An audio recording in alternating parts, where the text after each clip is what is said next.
ඇත්තටම වූ නමුත් කාර්යබහුලතාවයක් තුළ මාස 7ක් විතර හිටියා ස්පෙෂල් ඩියුටි එක. ඊට පස්සේ පාපැතිර නැගලා තාම දවස් 6යි. දවස් 6යි. හැමදාම සෙටින් කරනවද? සාමාන්‍යයෙන් සයම කරා. දවස් 6යි. මේ වගේ ඇක්ටිව් ලයිෆ් එකක් මේන්ටේන් කරගෙන යන්න කන්ටිනියු කරන්න ගන්න වෙන ස්මාර්ට් චොයිසස් මොනවද? සයික්ලින්, ජොගින් හැරෙන්න. මාළු සමහර දේවල් කියන්නේ. මොකද අපි එක්තරා විදිහට පිටරපොන් කියන්නේ. මේක පිටරපොන් කියන ක්‍රීඩාව. ඔව්.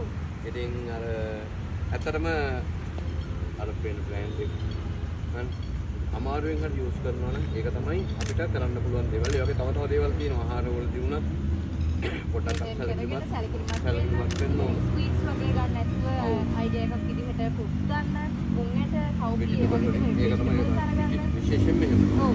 දැන් මගේ මේ වුණාම බල වැඩි වෙලා තියෙනවා. බත් කෑම තහනම් කරලා. තහනම් කරලා. ස්මාර්ට් චොයිස් එකක් විදිහට මම ඔප්ෂන් එකක් ගේනවා විතාජන්.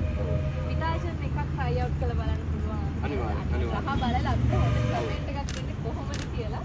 මේක සුපර් සඩම් වෙන්නේ නැහැ. ඒක හයි කැල්සියම් ඇඩ් කරලා තියෙනවා. ඉතින් උදේට හවසට දවල්ට අනිවාර්යෙන්ම විතාජන් ඒක ඇඩ් කරලා බොන්න පුළුවන්. ඉතින් ඇක්ටිව් ලයිෆ් එකක් මේන්ටේන් කරගන්න ස්මාර්ට් චොයිස් එකක් විදිහට විතාජන් හඳුනන්න පුළුවන්. ඉතින් අපි ට්‍රයි කරලා බලමු. ඔව් බලමු. මේ තව විශේෂ දෙයක් තියෙනවා ඔයගොල්ලන්ට කියන්න. ඉතින් ඕගොල්ලන්ගේ ආයතනය තුලින් මෙලිබන් ආයතනයේ ඔව් මෙලිබන් ආයතනය තුලින් කරන මේ සමාජ සත්කාරක ක්‍රියාවලිය ඇගීමට ලක් කරනවා. Thank you. ඒ වගේම තව විශේෂ දෙයක් තියෙනවා. අපි ජූලි 4 ගෝල්ෆ් රේස් එකෙන් පටන් ගන්නවා around the Sri Lanka cycling camp එකක්. ඉතින් දවස් 11ක් යනවා. ඉතින් මම මේ අවස්ථාවේ ආරාධනාවක් වශයෙන් කෙලින්ම මෙලිබන් එකට නැත්තම් ඕගොල්ලන්ට මේක දෙනවා. මේක ඇත්තටම අපි සූදානම් වෙලා ආපු දෙයක් නෙමෙයි.